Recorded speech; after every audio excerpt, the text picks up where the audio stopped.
अगर मैं आपसे ये कहूं कि आपने ओम्स लॉ का कॉन्सेप्ट बिल्कुल ही गलत पढ़ा है, ये कैसे हो गया?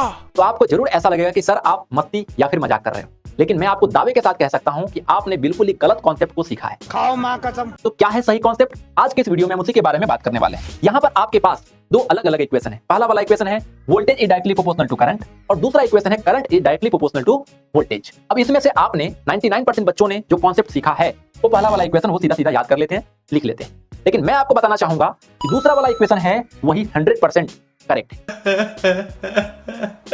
अब ऐसा मैं कैसे कह सकता हूं? मेरे पास कुछ वैलिड रीजन होना चाहिए। तो बिल्कुल आज हम उसी वैलिड रीजन के बारे में, वैलिड लॉजिक के बारे में बात करने वाले हैं। पहला वाला इक्वेशन जो है उसका क्या मतलब है, दूसरा वाला जो इक्वेशन है उसका क्या मतलब है, आइए जानते हैं। पहला वाला इक्वेशन में लेफ्ट हैंड साइड लिखा गया है वोल्टेज, राइट हैंड साइड लिखा गया है करंट, जिसका मतलब क्या होता है? उसका मतलब होता है करंट के कारण वोल्टेज होता है, करंट के कारण वोल्टेज होता है। ऐसा अगर इक्वेशन लिखा है तो इसका मतलब ये होता है। अगर इक्वेशन इस तरीके से लिखा गया है तो इसका मतलब है कि वोल्टेज के कारण करंट होता है। अब आप ही मुझे बताइए कि जब आपने बचपन में एक सेल को उठाया था और मोटर के साथ आपने कनेक्ट किया था तो क्या हुआ था?